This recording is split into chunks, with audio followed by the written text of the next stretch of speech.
नमस्कार दोस्तों, बहुत दिनों बाद एक बार फिर से प्रथम के डिजिटल प्लेटफॉर्म पर आपका स्वागत। हम आज से राजस्थान ज्योग्राफी का टू द पॉइंट एमसीक्यू प्रश्न सॉल्व करेंगे जो समान रूप से उपयोगी रहेंगे, चाहे वो आरएस की भर्ती हो, आरपीएससी सेकेंड ग्रेड भर्ती हो, रीट लेवल 2, लेवल 1 और समस्त प्रकार की सीईटी वगैरह जितनी भी भर्तियां हैं उन सभी भर्तियों में समान रूप से उपयोगी रहेगा ये टॉपिक। तो इस टॉपिक को लेकर अपन चल रहे हैं, जिसमें आज हम भौतिक प्रदेश एवं जलवायु नाम के टॉपिक से स्टार्टिंग करेंगे और वहाँ से एमसीक्यू के माध्यम से अपन पूरे टॉपिक को ब्रीफ में कवर करने की कोशिश करेंगे। तो आइए आज हम शुरुआत करते हैं प्रश्न नंबर 1 से। प्रश्न नंबर 1 आपके सामने है और आप अपना स्वयं का भी आकलन करते रहिए कि इनमें से कितने प्रश्न आप राइट कर पाए हैं, और जितने प्रश्न राइट किए हैं वो कमेंट बॉक्स के अंतर्गत लिख के मुझे बताइएगा कि आपके इतने प्रश्न राइट हुए और इतने गलत हुए। गलत हुए तो क्यों हुए, राइट हुए तो आपका कॉन्फिडेंट बढ़ेगा। चलिए, पहला प्रश्न है, राजस्थान में भौतिक आकृतियों के संबंध में निम्नलिखित कथनों का परीक्षण करें। यह प्रश्न आरपीएससी ने अपनी पूर्व की भर्तियों में पूछा है और उसी प्रश्न को लेकर मैं आपके सामने हूँ। यहाँ पर प्रश्न है, थार मरुभूमि में बालूका स्तूपों के मध्यवर्ती निम्न गर्त को मरहो कहते हैं। बिल्कुल सही है ये। उत्खात स्थलाकृति, ऑप्शन बी अपन देखेंगे, उत्खात स्थलाकृति बनास बेसिन में पाई जाती है। यहाँ पर आप सभी को मैंने क्लासों के दौरान पढ़ाया भी है, बेडलैंड टोपोग्राफी या उत्खात भूमि चंबल नदी की अपनी अलग विशेषता है। तो यहाँ पर इस ऑप्शन को अपन सीधा यहीं से क्रॉस कर देंगे, यहीं से इसको गलत कर देंगे। इसके बाद राजस्थान के दक्षिणी पश्चिमी भाग में स्थित डोरा पर्वत, जो मैंने आपको बताया भी है कि डोरा पर्वत जालोर के अंदर स्थित है, जसवंतपुरा की पहाड़ियों में, और डोरा पर्वत पश्चिमी राजस्थान की सबसे ऊंची चोटी है। पश्चिमी राजस्थान की सबसे ऊंची चोटी जिसकी ऊंचाई है 869 मीटर। तो यानी कि ये अरावली पर्वतों का हिस्सा है। तो जी हाँ, बिल्कुल इसी का हिस्सा रहेगा। इसके बाद अपन डी ऑप्शन पर चलते हैं, महान सीमान भ्रंश जीबीटी। याद कीजिए, क्लासों के दौरान मैंने अरावली और विंध्याचल इन दोनों पर्वतमालाओं के बीच के भ्रंश को बताया था मैंने। महान सीमांत भ्रंश अरावली के पश्चिमी भाग में नहीं, महान सीमांत भ्रंश को बात करें तो ये अरावली पर्वतमाला जो है उस अरावली पर्वतमाला के पूर्व दिशा के अंदर स्थित है। तो यानी कि ये ऑप्शन भी अपना गलत हो गया और बी ऑप्शन भी गलत हुआ। तो हमारा 2 ऑप्शन राइट है, ऑप्शन ए और ऑप्शन सी। और यहाँ पर सही कथनों के चयन के अंतर्गत देखेंगे तो ऑप्शन तीसरा राइट हो जाएगा, केवल ए और सी। तो ऐसी स्थिति में हम अपने आप को कैसे जज करें, और मेरे पेपर सॉल्व करने के तरीके को भी आप अपने अंदर अपने व्यवहार के अंतर्गत ज़रूर उतारेंगे, जिससे आप एग्जाम हॉल के अंदर बेहतर प्रदर्शन कर पाएंगे। चलिए दूसरे प्रश्न की ओर बात करते हैं। निम्नलिखित में से कौन सी चोटी दक्षिणी अरावली में नहीं है? प्रश्न को पढ़ने से पहले ऑप्शन पर न जाए। पहली बार आपको ध्यान रखना है कि निम्न में से कौन सी चोटी अरावली और नहीं है, यानी कि कौन सी अरावली में नहीं है, दक्षिणी अरावली में नहीं है। आप वापस से, क्योंकि आपको पूरा पर्याप्त टाइम मिल रहा है एग्जाम हॉल के अंतर्गत, आपको 100% करके आना नहीं है।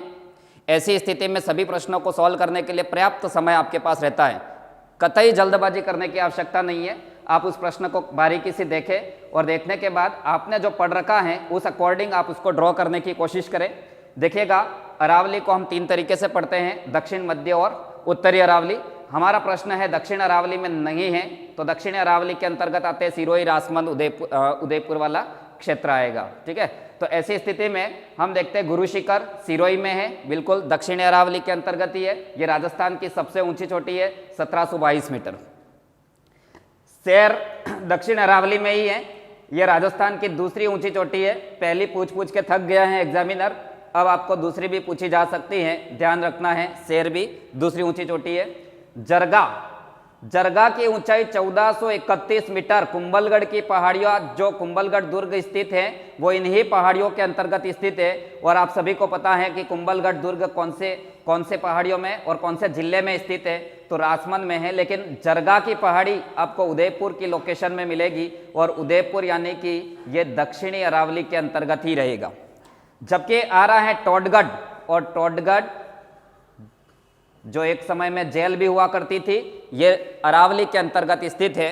ये अरावली के अंदर मध्य अरावली में स्थित रहेगी और मध्य अरावली के अंतर्गत स्थित रहेगी। तो हमारा ऑप्शन राइट हो जाएगा, ऑप्शन 4।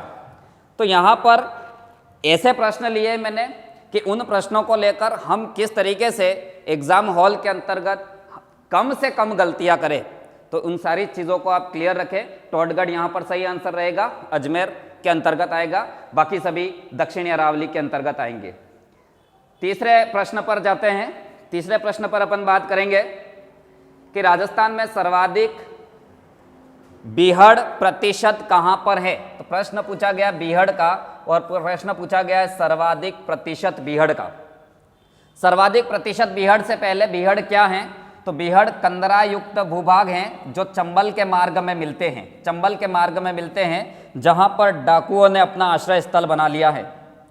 अब डाकुओं ने अपना आश्रय स्थल बना लिया, ऐसी स्थिति में ये बीहड़ जो है उसके लिए मैंने आपको ट्रिक भी बताई है। SKD, सवाई माधोपुर, करौली और धौलपुर, इन जिलों के अंतर्गत बीहड़ भूमि का सर्वाधिक विस्तार है। और बीहड़ भूमि का विस्तार अपन देखें राजस्थान के अंदर 4500 वर्ग किलोमीटर क्षेत्रफल में फैला हुआ है, जिसके लिए कंदरा विकास कार्यक्रम भी चलाया गया है। तो हम बात करें ऑप्शन पर, यहाँ पर बात करेंगे कि करौली के अंदर बीहड़ है, यस बीहड़ करौली के अंदर भी है, बूंदी के अंदर नहीं है, जयपुर के अंदर नहीं है, करौली। दो ऑप्शन यहाँ पर राइट हो गए हैं। यहाँ पर आपको ध्यान रखना है कि करौली की जगह सर्वाधिक प्रतिशत होना चाहिए था धौलपुर, और 20% सर्वाधिक कहाँ पर रहते हैं तो धौलपुर के अंतर्गत रहेंगे। ये आप स्वयं थोड़ा सा प्रश्न को देखते रहिएगा।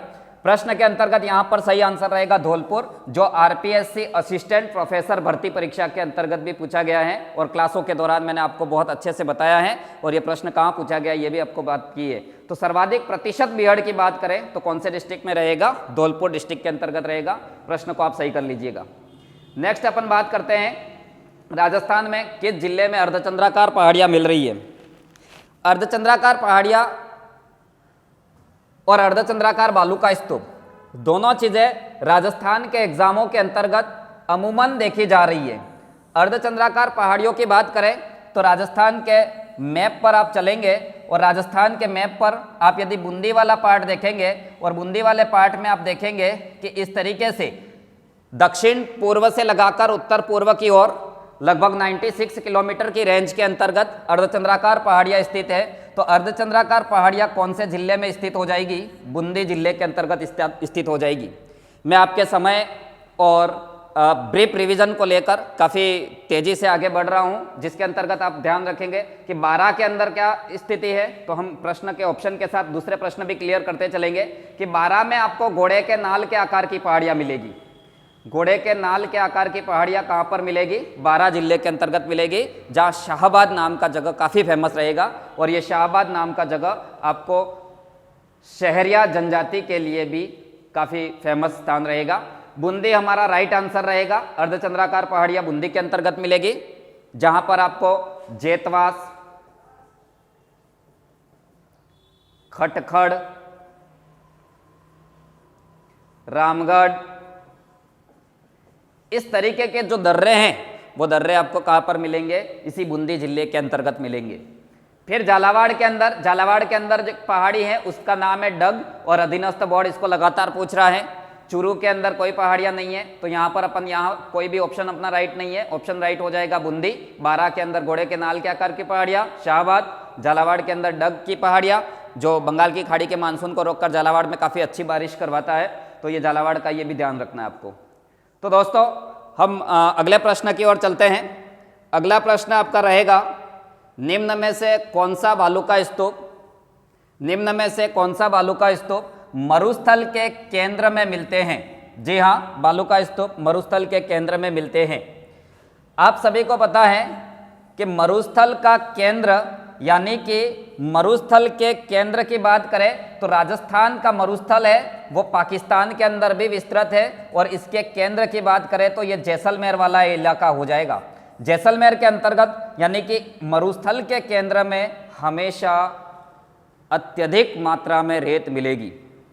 जब अधिक मात्रा में रेत मिलेगी ऐसे मरुस्थल को ईर्ग मरुस्थल कहते हैं। ठीक है, कौन सा मरुस्थल कहेंगे? ईर्ग मरुस्थल कहेंगे। और ईर्ग मरुस्थल के अंतर्गत किस प्रकार के बालू का स्तूप मिलते हैं उनकी बात करें तो तारेनुमा बालू का स्तूप की बात कर लेते हैं, जो अधीनस्थ बोर्ड ने पूछा है, और आपकी CET और रीट की परीक्षा अधीनस्थ बोर्ड ही करवा रहा है। बाकी RS, RPSC सेकेंड ग्रेड ये सारी भर्तियों के अंतर्गत भी समान रूप से ये प्रश्न उपयोगी है। तो तारेनुमा बालू का स्तूप जो मिलेगा आपको यहाँ पर सूरतगढ़ के अंतर्गत मिलेगा। और सूरतगढ़ कहाँ पे आता है? तो गंगानगर में। सूरतगढ़ हमारे राजस्थान का सबसे बड़ा कृषि फार्म भी है, पूरे एशिया का सबसे बड़ा कृषि फार्म भी सूरतगढ़ है। यहाँ पर सबसे ज़्यादा कोयले से एनर्जी प्राप्त की जाती है। और ऊर्जा संसाधन के अंतर्गत आप पढ़ेंगे सूरतगढ़ को कि सूरतगढ़ के अंतर्गत यहाँ पर super critical thermal power project स्थित है। तो super critical thermal power project जो super critical thermal power project स्थित है, जो सूरतगढ़ में एक ठुकराना नाम का गांव है, उस गांव के अंतर्गत स्थित है। यह आपकी आरबीएससी की किताबों के अंदर भी दिया हुआ है। आगे बात करते हैं बरखान। बरखान अर्धचंद्राकार बालू का स्तूप है। और इस अर्धचंद्राकार बालू का स्तूपों की बात करें तो बरखान आपको मरुस्थल की परिधि में मिलेंगे। परिधि यानी कि ये चूरू और शेखावाटी वाला जो क्षेत्र है, वहां पर आपको कौन से बालू का स्तूप मिलेंगे? बरखान प्रकार के बालू का स्तूप मिलेंगे। बरखान को लेकर अपन आगे बात करें तो बरखान क्या चीज़ है उसकी अपन बात कर लेते हैं। तो बरखान जो है वो सर्वाधिक तेज गति से चलने वाली पवनों से बनने वाले बालू का स्तूप है। सर्वाधिक तेज गति से चलने वाले पवनों के द्वारा सर्वाधिक हानिकारक है और चूरू के अंतर्गत सर्वाधिक प्रभाव छोड़ेंगे। यह अर्धचंद्राकार बालू का स्तूप है। फिर है अनुदैर्घ्य या पवनानुवर्ती बालू का स्तूप। ऑप्शन आपका राइट होगा ऑप्शन 3, अनुदैर्घ्य बालू का स्तूप। इस बालू का स्तूप पर अगर जाएं तो अनुदैर्घ्य बालू का स्तूप का मतलब होता है कि पवन की दिशा के समानांतर बनने वाले बालू का स्तूप को हम क्या कहेंगे? अनुदैर्घ्य या पवनानुवर्ती बालू का स्तूप। अनुदैर्घ्य और पवनानुवर्ती बालू का स्तूप जहां रेत की मात्रा ज्यादा होगी वहां पर मिलेंगे। और ये बालू का स्तूप कुछ इस तरीके से मिलेंगे आपको, यानी कि एक ढाल इसका यहां पर अवतल ढाल होगा और एक ढाल थोड़ा सा उत्तल ढाल होगा। और ऐसे अवतल और उत्तल ढाल वाले बालू का स्तूपों को अपन कहते हैं अनुदैर्घ्य बालू का स्तूप। ये खास करके जैसलमेर में ज़्यादा मिलेंगे, पाकिस्तान की सीमा के सारे चूँकि ये मरुस्थल का केंद्रीय भाग है, यहाँ रेत की मात्रा अधिक है, ये ईर्ग मरुस्थल है। फिर बात करते हैं अनुप्रस्थ बालू का स्तूप। ऐसे बालू का स्तूप जो मरुस्थल की परिधि में मिलते हैं। ऐसे बालू का स्तूप जो समकोण पर यदि कोई बाधा आए, हवाओं के समकोण पर यदि बाधा आए और उन समकोण पर आने वाली बाधा के कारण यदि बालू का स्तूप बनते हैं तो वो बालू का स्तूप कौन से कहलाएंगे? अनुप्रस्थ प्रकार के बालू का स्तूप कहलाएंगे। तो आप एक प्रश्न के साथ बहुत सारे प्रश्न भी क्लियर करते चले। अभी वैसे भी जो समय चल रहा है वो पढ़ाई के हिसाब से काफ़ी अच्छा चल रहा है। और मोस्ट ऑफ साथी यहाँ पर यह भी कहते पाए गए हैं कि सर सुबह उठ के पढ़ लिया जाए एक एनर्जी के साथ और इसके बाद फिर दोपहर को नहाया जाए, तो दोपहर नहाने के बाद एक बार फिर से एनर्जी आपको और अधिक मिल जाती है। तो चलिए जो भी है हम अगले प्रश्न की बात करते हैं। निम्नलिखित में से कौन सी वायुदाब रेखा, ऐसा प्रश्न आरएस प्री 2016 के अंदर पूछा गया है। निम्नलिखित में से कौन सी वायुदाब रेखा जुलाई में राजस्थान से नहीं निकलती? आप सभी ने कक्षाओं के अंदर ऑफलाइन बैच में पढ़ रखा है कि राजस्थान के अंतर्गत कौन कौन सी वायुदाब रेखाएं निकलती है। समान वायुदाब को मिलाने वाली रेखा को वायुदाब रेखा कहते हैं।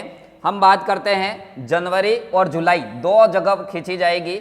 एक तो जनवरी के अंदर खींची जाएगी और एक जुलाई के अंदर। जुलाई यानी कि ग्रीष्मकाल की वायुदाब रेखा है और जनवरी यानी कि शीत ऋतु की वायुदाब रेखा है। तो पहले आपको यह क्लियर करना है कि जुलाई का पूछा है, इसका मतलब ग्रीष्मकाल की वायुदाब रेखाएं पूछी है। और ऐसी स्थिति में ग्रीष्मकाल में पूरे एशिया महाद्वीप उपमहाद्वीप के अंतर्गत भारतीय उपमहाद्वीप के अंदर सबसे कम वायुदाब रेखा यहाँ पर मिलती है 997 मिलीबार वायुदाब रेखा। फिर आपको यहाँ पर मिलेगी 999 मिलीबार वायुदाब रेखा और इसके बाद 1000 मिलीबार वायुदाब रेखा कुछ इस तरीके से निकलेगी। तो यानी कि अरावली के पश्चिम और पूर्व इन सारी चीज़ों को देखें तो जुलाई माह के अंतर्गत राजस्थान के अंदर ये बी, सी और डी यानी कि 2 और 3 और 4 ये चारों की चार वायुदाब रेखाएं आपको कब मिलेगी? तीनों की तीनों ग्रीष्मकाल के अंदर मिलेगी। 1020 यानी कि ज़्यादा वायुदाब है। ज़्यादा वायुदाब है यानी कि तापमान कम होना चाहिए। तापमान कम कब होगा? तो शीत ऋतु में होगा। शीत ऋतु में कौन सी वायुदाब रेखाएं कब खींची जाएगी? वायुदाब रेखाएं तो जनवरी में खींची जाएगी। तो इस तरीके से अपने आप को काफ़ी एडजस्ट करके पढ़िएगा, पूरे टॉपिक के साथ जुड़कर देखिएगा। और ऐसे प्रश्न आपके लिए इसीलिए लाए गए हैं ताकि आपका सिलेबस तो कंप्लीट है, लेकिन कहीं ना कहीं आप अपने आत्मविश्वास में बढ़ोतरी कर सको और एग्ज़ाम हॉल के अंदर उस कॉन्फिडेंट के साथ प्रवेश कर सको कि बस अब मेरा 100% सिलेक्शन हो जाएगा। तो उसी कॉन्फिडेंट के साथ आपको आगे बढ़ना है और उसी के लिए इस टाइप के प्रश्न लाया हूँ। ऐसे प्रश्न इसलिए भी लाया हूँ ताकि आपके पूरे टॉपिक जो अधूरे रहे हो, आपकी तैयारी के दौरान जहाँ दिक्कत आई हो, उन प्रश्नों को भी आप बहुत अच्छे से सॉल्व कर पाओ। तो चलिए अगला प्रश्न है, थार्नथवेट के अनुसार आपको वीडियो को स्पीड बढ़ाने की आवश्यकता नहीं रहेगी। मुझे पता है कि लगभग सभी लोग स्पीड बढ़ाकर ही पढ़ते हैं, इसलिए मैं ऑलरेडी स्पीड बढ़ा चुका हूं, तो आप बहुत तेजी से इस टॉपिक को कंप्लीट करने जा रहे हैं। थार्नथवेट के अनुसार EAD प्रकार की जलवायु में राजस्थान के कौन से जिले आते हैं? थार्नथवेट महोदय की बात करें तो इन्होंने तापमान, वर्षा जो कोपेन ने भी ली थी, इसके अलावा वाष्पोत्सर्जन के आधार पर इन्होंने राजस्थान न कि भारत ऑल वर्ल्ड की जलवायु का अध्ययन किया था। 120 भागों में बांटा था। हमारा कोई लेना देना नहीं, हमारे राजस्थान के अंदर इनके वर्गीकरण में कितना प्रकार की जलवायु है। तो आइए देखते हैं, इसको आप सभी एक बार वापस तरीके से देख लीजिएगा। हो सकता है ये प्रश्न आपको काफ़ी लेवल का लगे, लेकिन इस टाइप के प्रश्न आपको अधीनस्थ बोर्ड लगातार पूछ रहा है, तो आप सावधान हो जाइएगा। और मैं केवल आपको सावधान करने ही आया हूं इन प्रश्नों के माध्यम से। तो देखिएगा, यहाँ पर ये पश्चिमी मरुस्थल वाला जो इलाका है, वहाँ पर EAD प्रकार की जलवायु पाई जाएगी। बाकी टॉपिक के अंदर तो अपन काफ़ी वर्गीकरण देखते हैं, क्या चीज़ें हैं क्या नहीं। इसके बाद उत्तरी राजस्थान वाला ये पार्ट जो होगा, वहाँ पर आपको DBW प्रकार की जलवायु मिलेगी। फिर मध्य राजस्थान में DAW प्रकार की जलवायु मिलेगी। और इसके बाद हम देखते हैं ये वाला जो जोन है, वहाँ पर CAW प्रकार की जलवायु मिलेगी। तो थार्नथवेट के वर्गीकरण को आप काफ़ी अच्छे तरीके से देख लीजिए, और ऐसे प्रश्नों को आप मैप पर जब तक शो नहीं करेंगे क्लियर नहीं हो पाएंगे। तो क्लियर कर लीजिए कि मरुस्थल के अंतर्गत उन्होंने EAD प्रकार की जलवायु है। बहुत सारे बैचेस में मैंने केवल एक ही शब्द लिखवाया है और यही पूछा जाता है। चलिए इस वर्गीकरण के अनुसार देखते हैं कि EAD प्रकार की जलवायु कौन से जिले में मिलते हैं या कौन से जिले आते हैं। तो आप सीधा सीधा देखिएगा, राजस्थान में ये वाला क्षेत्र कौन सा है, तो जैसलमेर और बीकानेर वाला क्षेत्र रहेगा। ऑप्शन 4 यहाँ पर सही रहेगा। तो थार्नथवेट ने वाष्पोत्सर्जन के आधार पर वर्गीकरण किया। थार्नथवेट के अनुसार राजस्थान में 4 प्रकार की जलवायु, और मरुस्थलीय जलवायु को क्या कहा है? EAD। मरुस्थलीय जलवायु कौन से जिले में मिलती है? जैसलमेर, बीकानेर। बस यही शब्द आपको याद रखना है, यही पूछा जाएगा। बाकी बहुत कुछ पूछने के लिए कोपेन विद्वान आगे बैठे हुए हैं। चलिए उनके बारे में बात करते हैं। अब कोपेन के वर्गीकरण, ये जलवायु वैज्ञानिक काफ़ी दिक्कत कर गए हमारे जैसे प्रतियोगियों के लिए। अटपटे से अक्षर संकेत दे गए हैं, लेकिन हमें कहीं ना कहीं उनके वर्गीकरण को पढ़ना ही होता है, तब जाकर ही हम अपनी मंजिल को प्राप्त कर पाएंगे। तो देखिएगा, हम आगे बात कर रहे हैं यहाँ पर कि राजस्थान के अंदर कोपेन के जलवायु वर्गीकरण के अनुसार राजस्थान में सर्वाधिक क्षेत्रफल पर कौन सी जलवायु मिलती है। आप अपने आप को जांचते भी रहिए। आप प्रश्न कितने राइट कर पाए ये भी लिखिए, कितने प्रश्न टच नहीं किए वो भी लिखिए, कितने आपसे गलत हो गए वो भी लिखिए, और फिर पर्सनल शेयर कीजिए कि कहाँ दिक्कत हुई है, मैं बताऊंगा आपको। चलिए आगे बात करते हैं कोपेन के अनुसार जलवायु का वर्गीकरण। एक बार हम संपूर्ण राजस्थान को देख लेते हैं कि ये संपूर्ण राजस्थान की स्थिति, और कोपेन के अनुसार भी राजस्थान में 4 प्रकार की जलवायु मिलती हैं। कोपेन के अनुसार भी राजस्थान में 4 प्रकार की जलवायु मिलती हैं, और उन 4 प्रकार की जलवायु को अपन देखें तो यहाँ पर लगभग ये स्थिति नज़र आती है, जिसमें नंबर 1, यानी कि यहाँ पर मैं 1 नंबर लिख लेता हूँ, BWHW। नंबर 2 यानी कि ये वाला क्षेत्र जहाँ पर BSHW प्रकार की जलवायु। नंबर 3 ये वाला क्षेत्र जहाँ पर CWG प्रकार की जलवायु, और नंबर 4 AW प्रकार की जलवायु। अब ये क्या चीज़ें हैं, उतना वर्गीकरण अपन नहीं करके और सीधे इन प्रश्नों पर चर्चा करें। तो यहाँ पर आपको ध्यान हो जाना चाहिए कि यहाँ पर जो प्रश्न है उस प्रश्न को क्या कहना चाह रहा है। सर्वाधिक क्षेत्रफल पर कौन है, तो सर्वाधिक क्षेत्रफल पर यहाँ पर होगा BSHW प्रकार की जलवायु। हम यहाँ पर बात करें BWHW प्रकार की, मैंने ये भी बात की थी कि इंग्लिश के अल्फ़ाबेट को पीछे से स्टार्ट करेंगे Z से, और Z से स्टार्ट करेंगे तो पहले W आएगा, फिर एस आएगा, यानी कि पहले BWSW फिर BSHW आएगा, और यहाँ पर ये मरुस्थलीय जलवायु यानी कि शुष्क मरुस्थलीय जलवायु के लिए यूज हुआ है, ये अर्धशुष्क मरुस्थलीय जलवायु के लिए यूज हुआ है। और इसके लिए एक महत्वपूर्ण बात यह है कि इसको स्टेपी तुल्य जलवायु भी कहते हैं, याद कर लीजिए, इसे स्टेपी तुल्य जलवायु भी कहते हैं। राजस्थान में सर्वाधिक क्षेत्रफल पर मिलने वाली जलवायु, अधीनस्थ बोर्ड ने अभी अभी अपने परीक्षाओं में पूछा है कि ये जलवायु कौन से जिलों में मिलती है, ये जलवायु कौन से जिलों में मिलती है, तो आप अपने आप से थोड़ा सा क्लियर कर लीजिएगा कि बीकानेर के अंदर BWSW प्रकार की जलवायु, नागौर प्रतिनिधित्व करता है, नागौर प्रतिनिधित्व करता है BSHW प्रकार की जलवायु का, CWG प्रकार की जलवायु का प्रतिनिधित्व करता है टोंक जिला, और AW प्रकार की जलवायु का प्रतिनिधित्व करता है बांसवाड़ा जिला। ये आप खास करके याद रखिएगा, यहाँ पर बीकानेर डिस्ट्रिक्ट आ जाएगा। तो इनके प्रतिनिधित्व जिले के रूप में भी प्रश्न पूछा जाए, चाहे इनमें सर्वाधिक कौन सा ये पूछा जाए, चाहे स्टेपी तुल्य कैसा है, या फिर सवाना तुल्य जलवायु कौन सी है ये भी पूछा जाए, तो भी आपको ध्यान रखना है सवाना तुल्य जलवायु AW को कहेंगे। सर्वाधिक पूछा गया प्रश्न है AW, जो बांसवाड़ा डूंगरपुर में मुख्य रूप से आपको मिलेगा। तो आपके इस प्रश्न का आंसर रहेगा कौन सा, BSHW प्रकार की जलवायु। तो दोस्तों बहुत अच्छे से अपने आप को क्लियर करते जाइए, और एक बार इस प्रश्न के साथ हमारा पूरा का पूरा कोपेन का वर्गीकरण ही कंप्लीट हो जाएगा। कोपेन ने अपने वर्गीकरण के अंतर्गत क्या क्या शब्द यूज किए थे, तापमान और वर्षा के आधार पर विश्व की जलवायु का वर्गीकरण किया है। नेक्स्ट चलते हैं अगले प्रश्न की ओर। अगला प्रश्न ये भी काफी चर्चित रहा है, अभी अभी देखा नहीं गया। माउंट आबू एवं झालावाड़ एक ही अक्षांश पर स्थित हैं, किंतु दोनों की जलवायु में अंतर है। माउंट आबू और झालावाड़ दोनों एक ही अक्षांश पर स्थित हैं, लेकिन दोनों की जलवायु में काफ़ी अंतर है। वाई, क्यों, ऐसा क्यों है? तो ये दोनों एक ही अक्षांश पर स्थित है, ये माउंट आबू हो गया, ये झालावाड़ हो गया, लेकिन दोनों की जलवायु, दोनों की वर्षा, दोनों में अंतर है। ये अति आर्द्र डिस्ट्रिक्ट है, ये भी अति आर्द्र इलाका है, लेकिन यहाँ पर लगभग 150 सेंटीमीटर बारिश होती है, यहाँ पर 110 सेंटीमीटर ही बारिश होती है। उसका कारण है इनकी समुद्र तल से ऊंचाई। समुद्र तल से जो जितना स्थान ऊंचा होगा वो उतना ही आर्द्र होगा।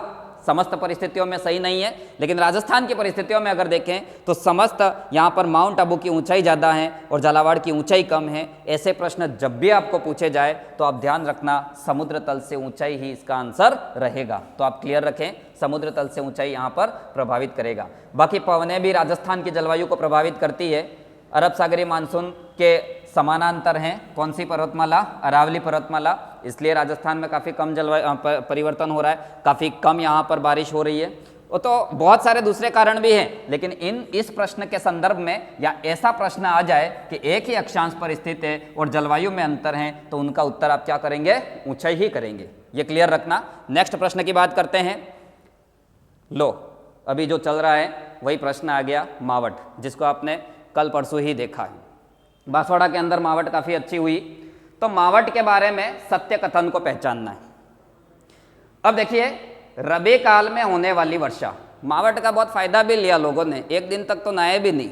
चलिए मावट के बारे में अपन बात करें तो मावट के अंतर्गत अपन बात करें, ये अफ्रीका है, अफ्रीका से यहाँ पर ये अरब का मरुस्थल और ये भारत की स्थिति। अफ्रीका के उत्तर में एक महासागर है या एक सीमांत सागर है, उस सीमांत सागर का नाम है भूमध्य सागर, और उस भूमध्य सागर से जो चक्रवात उत्पन्न होते हैं, उन चक्रवातों से भारत में या राजस्थान में होने वाली शीतकाल में वर्षा को क्या कहेंगे, मावट कहेंगे। अब हमारे यहाँ पर प्रश्न देखिएगा, शीतकाल ना लिख के इसने थोड़ी सी बदमाशी की, कैसा, रबी काल कहा, और रबी काल का मतलब क्या होता है कि शीत ऋतु में होने वाली फसल को रबी की फसल कहते हैं, यानी कि रबी काल के अंदर हो रहा है। तो इस प्रश्न से आपके दो ऑप्शन राइट हो रहे हैं कि एक तो शीत ऋतु और एक रबी की फसल के लिए लाभदायक है, तो हमारा ये प्रश्न राइट है।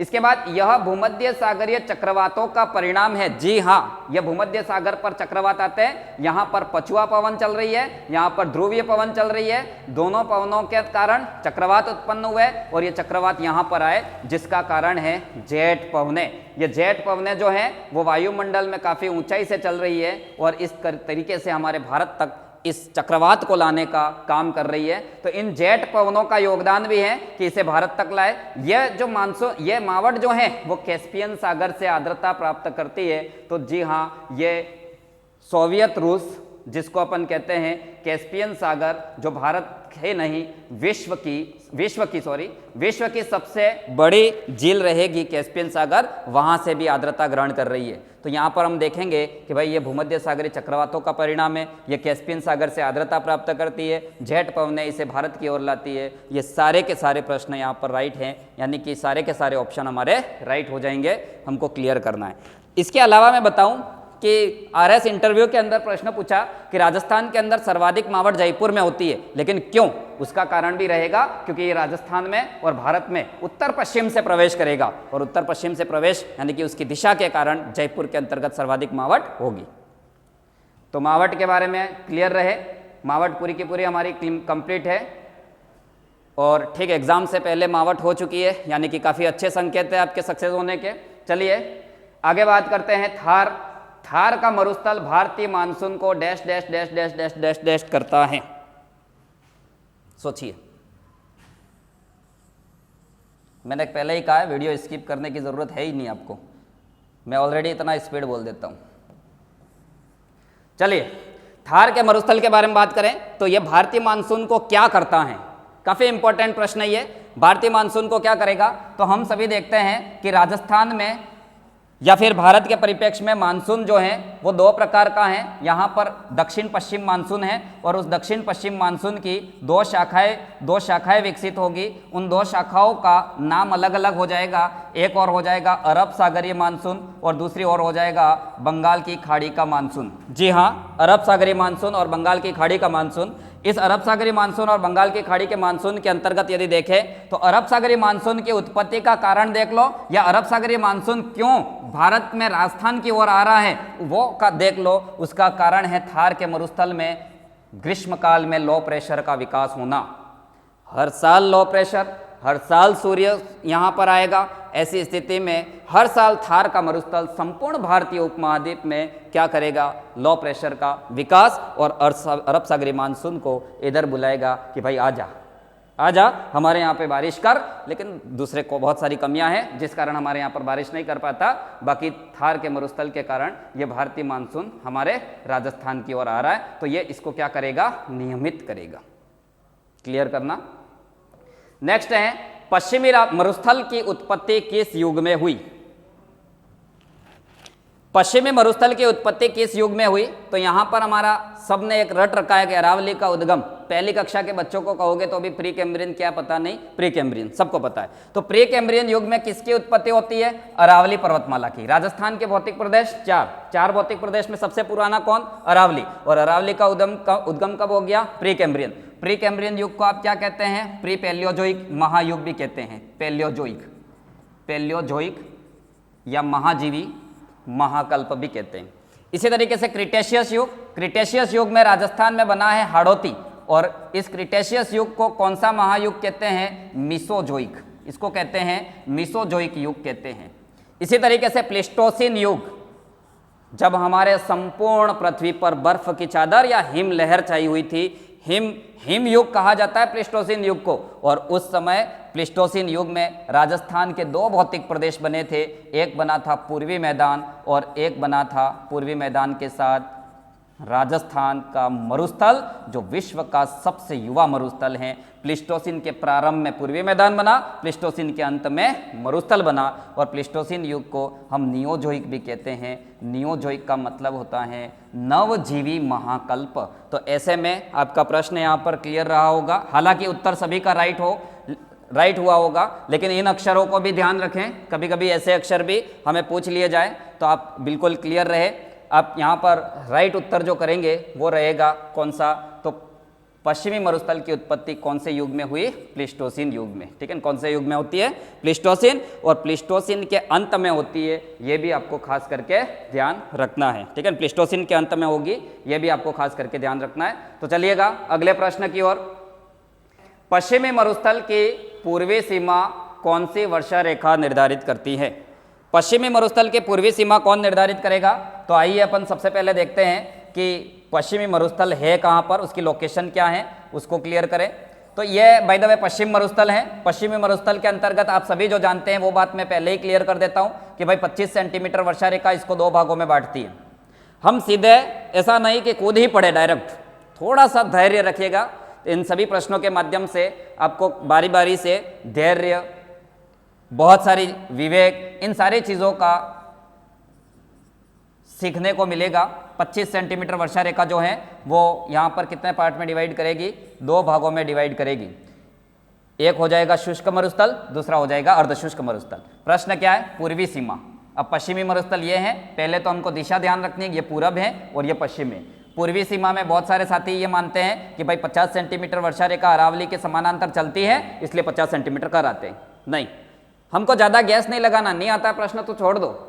सबसे बड़ी अच्छी बात ये होती है कि जब प्रश्न नहीं समझ में आ रहा है, नहीं हो रहा है, उसको छोड़ दीजिए। सारे प्रश्न करने के लिए नहीं होते। तो देखिएगा यहाँ पर अपन बात करें कि एक वर्षा रेखा अरावली के पश्चिम में यहाँ पर 40 सेंटीमीटर वर्षा रेखा जो एनसीईआरटी की किताबों के अंदर मिलेगा आपको, और ये 40 सेंटीमीटर वर्षा रेखा पश्चिमी मरुस्थल की पूर्वी सीमा निर्धारित करेगी। आप क्लियर कर लेना, 25 सेंटीमीटर वर्षा रेखा 2 भागों में बांटेगी। 40 सेंटीमीटर वर्षा रेखा पूर्वी सीमा निर्धारित करेगी, 10 सेंटीमीटर वर्षा रेखा क्या करेगी? पश्चिमी सीमा का निर्धारण करेगी।